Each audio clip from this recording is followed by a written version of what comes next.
విధంగా ఈ రోజు నేను మాట్లాడదలుచుకున్న అధ్యక్ష, తెలంగాణ రాష్ట్రంలో డ్రగ్స్ మహమ్మారి లేకుండే, తెలంగాణ ఉమ్మడి రాష్ట్రంలో డ్రగ్స్ గురించి చర్చలు లేకుండే, గంజాయి మత్తు లేకుండే, లిక్కర్ కూడా అతి తక్కువగా ఉండే. కానీ ఇవాళ ఏ పేపర్ చూసినా ఏ టీవీ చూసినా గంజాయి మత్తులో దాడులు జరుగుతున్నాయని, సింగరేణి కాలనీలో 6 సంవత్సరాల పసిగుండను గంజాయి మత్తులో రేపు మర్డర్ చేస్తే ఈ ప్రభుత్వం అచేతనంగా ఉండిపోయింది.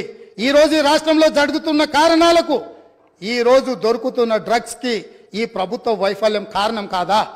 ఈ ప్రభుత్వం డ్రగ్స్కు సంబంధించి విచారణ మీద సిట్ వేసి ఆ సిట్లో ఉన్న అధికారిని అర్ధాంతరంగా ఎందుకు బదిలీ చేసిండ్రు? అతను ఎక్కడికి పోయిండు? ఆ సిట్ ఎక్కడికి పోయింది? ఆ విచారణ ఎక్కడికి పోయిందని నేను అడుగుతున్నా అధ్యక్ష.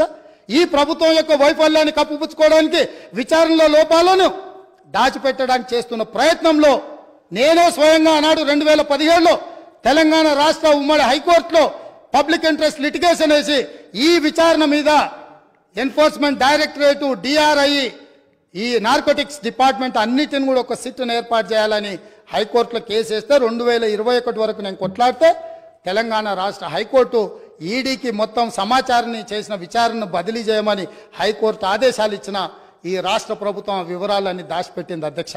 ఆనాడు డ్రగ్స్లో ఏవైతే టెలిఫోన్లు కానీ, కంప్యూటర్స్ కానీ, ల్యాప్టాప్లు కానీ, ఇతర సీజ్ చేసిన ఎక్విప్మెంట్, ఎలక్ట్రానిక్ ఎక్విప్మెంట్ ఏది కూడా ఈరోజు వాళ్ళు ఫోరెన్సిక్ ల్యాబ్కు పంపించలేదు. వాటి మీద సరైన విచారణ జరగలేదు.